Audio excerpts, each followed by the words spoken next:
So TNA is asking its fans, what would you like to see from now on? What kind of ring would you like to see from now on? Do you want to still see the 4-sided ring, or do you want to see the 6-sided ring again? Now, when I heard that they're actually doing this poll, I have to be honest. I think it's stupid and a waste of time, because you already know what the fans are going to vote for. They're going to be voting for the 6-sided ring again. I mean, ever since TNA got rid of the 6-sided ring under the Hulk Hogan administration, people have been begging and pleading TNA to bring it back. And one of their famous arguments about bringing it back is it gave TNA its identity. It gave TNA an identity, which, I'll be honest with you, I have to disagree. Now, I love the 6-sided ring as much as the next person, but I didn't think that the 6-sided ring was responsible for giving TNA its identity. It made TNA unique from other feds, but that wasn't the end-all be-all that made TNA popular, as a lot of people like to think.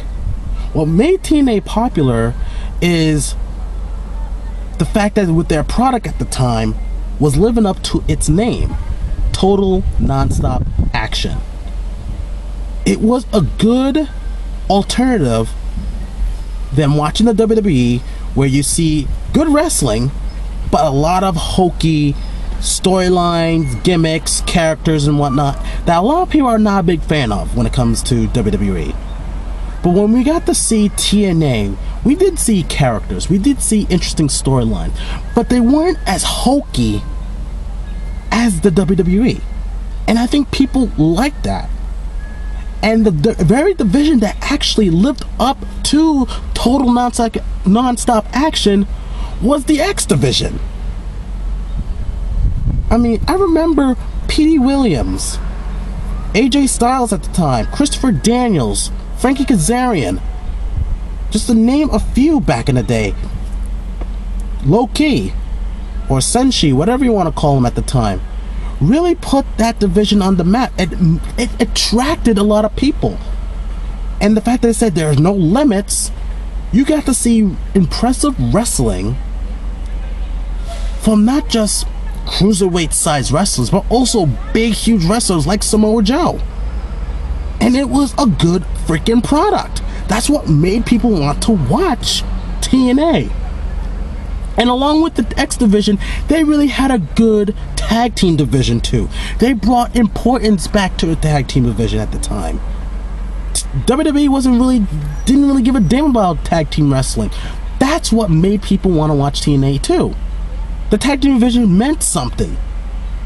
And of course, the World Heavyweight Championship at the time, even though Jeff Jarrett was being the champion a lot of times, but it had some importance. People were following every single aspect of that company, mostly the X division. You know, I was hooked long before they had the 6-sided ring. Long before it. But they wanted to add that in there, I think mainly for the X division wrestlers. But even with the 4-sided ring, the X division wrestlers can do just as much good than anything than on a 6-sided ring. I mean, yes, they had some more creativity with more sides,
with your hokey storylines and hokey gimmicks. I mean, especially with the whole menagerie. I mean, I don't know what the heck that was. I'm not even the least bit entertained. And most importantly, put over your own homegrown men instead of using already established wrestlers. Yes, it's good to have them there to help boost up the company, but not always put them on the top of the list of guys to build, because they already know what it's like to be the top dog. From guys like Kurt Angle, to the Kurt Angles, to the Booker T's, to Christian, to even Mick Foley. And yes, I'm saying Mick Foley's my all-time favorite wrestler, but even I say Mick Foley, in my opinion, didn't really do much for me when he was the World Heavyweight Champion at TNA. Didn't really do much for me. And even Sting, you know, I mean, with Sting, yes, a lot of people liked it because he was not affiliated with the WWE or with WCW anymore. But with him being champion, I will allow that. Some people will allow even Jeff Jarrett to be it, and even Jeff Hardy. But the thing was, they were pushing too much of already established guys to make a product that was supposed to be something new, something fresh, and they need to cut that out.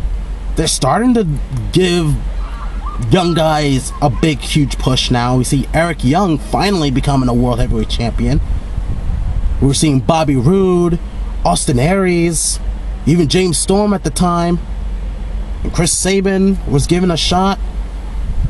And there is even Bubba Ray, who never was a World Heavyweight Champion, got a shot at it. But the fact is, he was still an already established wrestler.